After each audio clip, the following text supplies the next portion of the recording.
কেন পাড়াতে জানি না, আর কোথায় পাড়াবো না কোথাও। আর যদি পাড়াতেই হয় ফখরুলের বাসায় আমাকে জায়গা দিবে না। আমার ভাই তো খাই পড়ে আছে, আমার কোনো ওই ছাড়া ওনার কেউ থাকে না। আমি তাকে এখন দাওয়াত করলে আসেন আমার বাসায়, সেটা বলে দেশেই নাই, পাড়ায় ভারত চলে।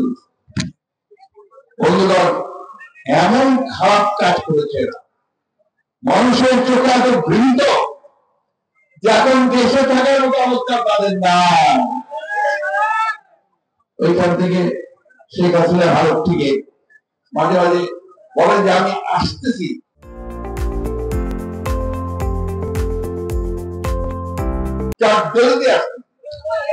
আসেন না ভাই, আমরা দাওয়াত করে আসেন দেশে।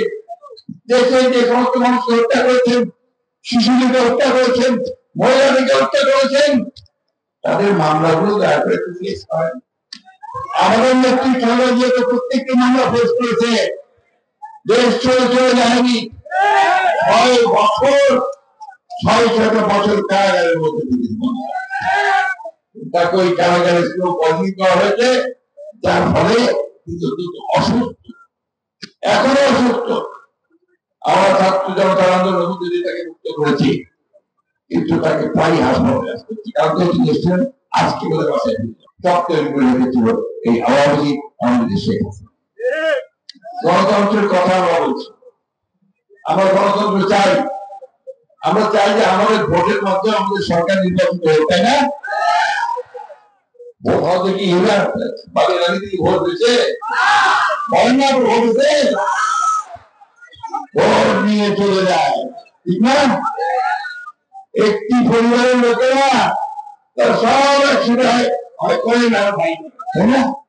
মানুষ নির্বাচন করে, ভোট কেন্দ্রে যাওয়া না, ঠিক না? এই অবস্থা তারা তৈরি করেছে, সেটা খারাপ। তারা নির্বাচন ব্যবস্থাকে ধ্বংস করেছে, তারা প্রশাসনকে ধ্বংস করেছে, তারা বিচার ব্যবস্থাকে ধ্বংস করেছে, তারা বাংলাদেশের অস্তিত্বটাকে ধ্বংস করেছে।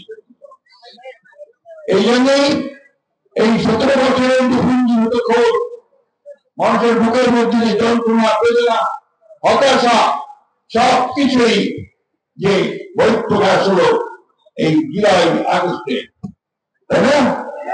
ছাত্ররা রাস্তায় নেমে পড়ল, রাস্তায় নেমে তারা এই হাসিনাকে বিচারণ করে তাড়িয়ে দিয়ে তারা এখন একটা অন্তর্বর্তীকালীন মাঝখানের একটা সরকার।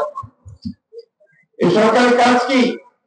এই সরকারের কাজ হচ্ছে অতি অল্প সময়ের মধ্যে বাংলাদেশে একটা নির্বাচনের ব্যবস্থা, যে ব্যবস্থাগুলোকে তারা ধ্বংস করে দিয়েছে, নির্বাচন ব্যবস্থা, বিচার ব্যবস্থা, প্রশাসন ব্যবস্থা, সেগুলিকে একটা জায়গায় নিয়ে আসার চেষ্টা করা, তাই না? এখানে দেখেন এই সরকার খুব দাবি করে যে আমরা এত কাজ করছি, এত কাজ করছি, এত কাজ করছি, কিন্তু সাধারণ মানুষের কোনো কাজ, তাদের জীবনযাত্রার মান বৃদ্ধি পায় নাই।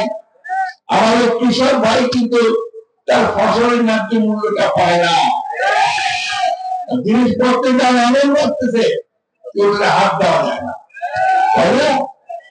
আর আমার শ্রমিক ভাইয়েরা যারা শ্রম করে খেতে খায়, তারাও তাদের সেই ন্যায্য মজুরি পায় না।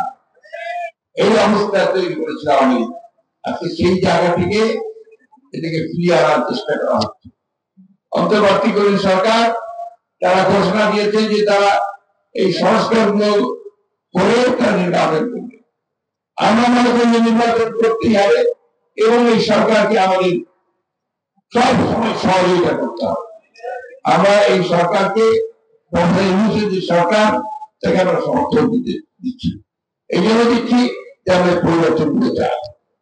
তাই বন্ধুরা, আজকে আপনাদের এখানে আসার আমার কারণ একটাই, যে ওই ঘটনার পরে আসলে পালিয়ে যাওয়ার পরে আমি আর আপনাদের এখানে এসে মিটিং করতে পারিনি, বুঝলি? এবং মহিলা মুক্ত আসবেই হবে, ঠিক না?